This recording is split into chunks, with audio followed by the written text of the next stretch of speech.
wabarakatuh. Hello everyone. Let me introduce myself. My name is Livia Nurhajita, NPM 234111095 from Class Management 23A. Here I will explain the material about the Rezky management. Definition of Rezky management. Rezky management is a systematic process of selecting the best course of accounting under condition of uncertainty, where each alternative has different possible outcomes.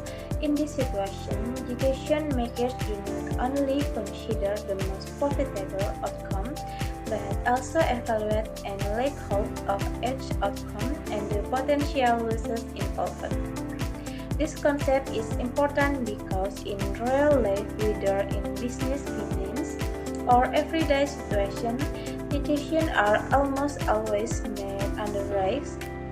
Therefore, decision management helps individual or organization act not just based on intuition but through rational, measurable, and analytical approach. Basic concept. In understanding Rezky management, several fundamental concepts serve as the foundation. The first is the distinction between risks and uncertainty. Risks occurs when the probabilities are completely unknown. The concept is an essential part of decision theory, which studies how individuals make rational choices.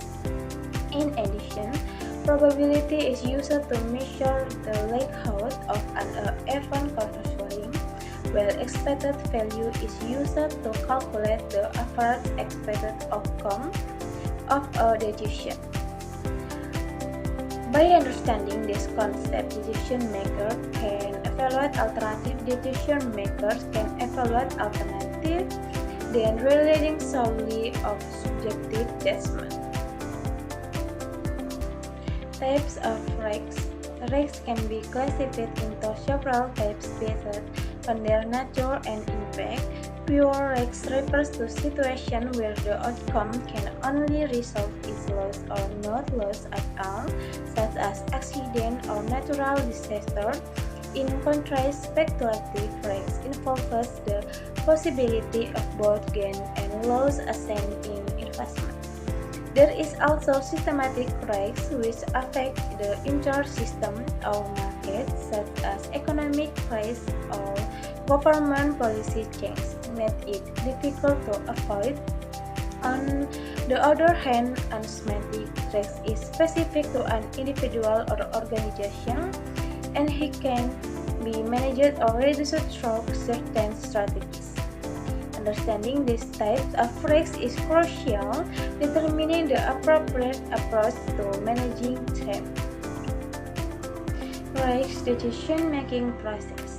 The process of making decisions under risk generally involves several structured steps. The first step in identifying the problem or situation that requires a decision. Next, the decision-making determines the possible alternative. After that, relevant information and data are collected, including the probabilities and risks associated with each option. The next step is analyzing the risks to evaluate the advantages and disadvantages of each alternative. Based on the analysis, the best option is selected, considering both potential benefit and acceptable level of risk. Finally, the decision is evaluated to assess in effectiveness to provide insight for future decision making.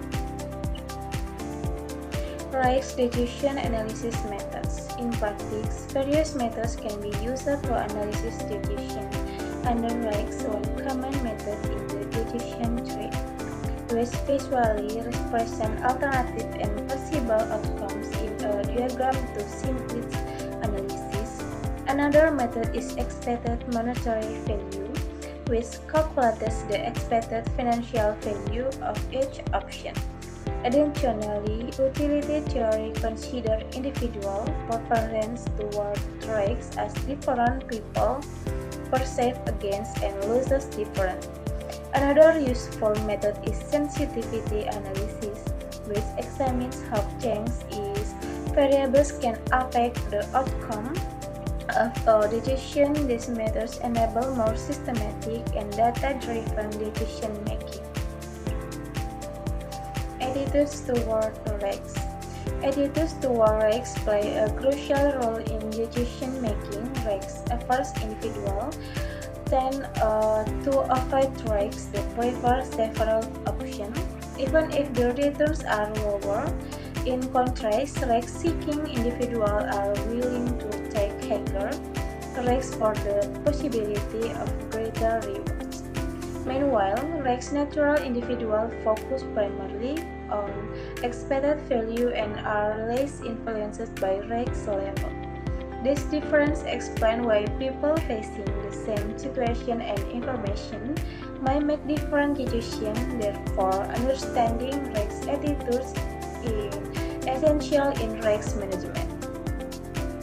Simple example. For example, suppose someone is faced with two choices. The first offers a profit of Rp1 juta with a 50% probability, while the second guaranteed a profit of Rp400.000. Based on expected value, the first option results in Rp500.000, which is higher than the second option. However, decisions are not always based purely on mathematical calculation. A risk of first individual might choose the second option because it profits certainly, while a risk-seeking individual might prefer the first option due to his higher potential return. This example shows that decision making under risks both quantitative and psychological factors. Risk management strategies.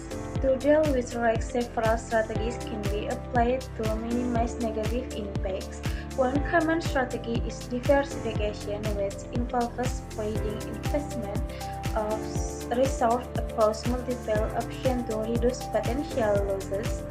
Another strategy is assurance, which transfers risk to another party in exchange for a premium. Hedging is also used to protect asset value from price fluctuation. Risk avoidance involves not engaging in activities that carry significant risks, while risk reduction focuses on controlling factors that may cause risks. By applying these strategies, individuals and organizations can manage risks more effectively. Real-world application. Risk decision management is widely applied in real life. In investment, investors must evaluate risks and returns before purchasing assets such as stock. In business, companies analyze risks when developing strategies, expanding operations, or launching new products. In project management, risk analysis helps anticipate delays and forced avenues. Even in public policy, governments must consider various risks before making decisions that affect society. Therefore, the ability to manage risk-based decisions is a crucial skill across many fields. Cognitive bias in risk decision making. In practice, decision making under risk is not always solely rational because it is often influenced by cognitive biases, systematic patterns of deviation from objective judgment. These biases are due to human limitation in processing information and are often shaped by experience, emotions, and personal perception. One common bias in overconfidence bias, where individuals overestimate their ability to predict outcomes and underestimate risks. Another is loss aversion, where people fear losses more than they value expelling gains, loading them avoid potentially beneficial decisions. Conclusion.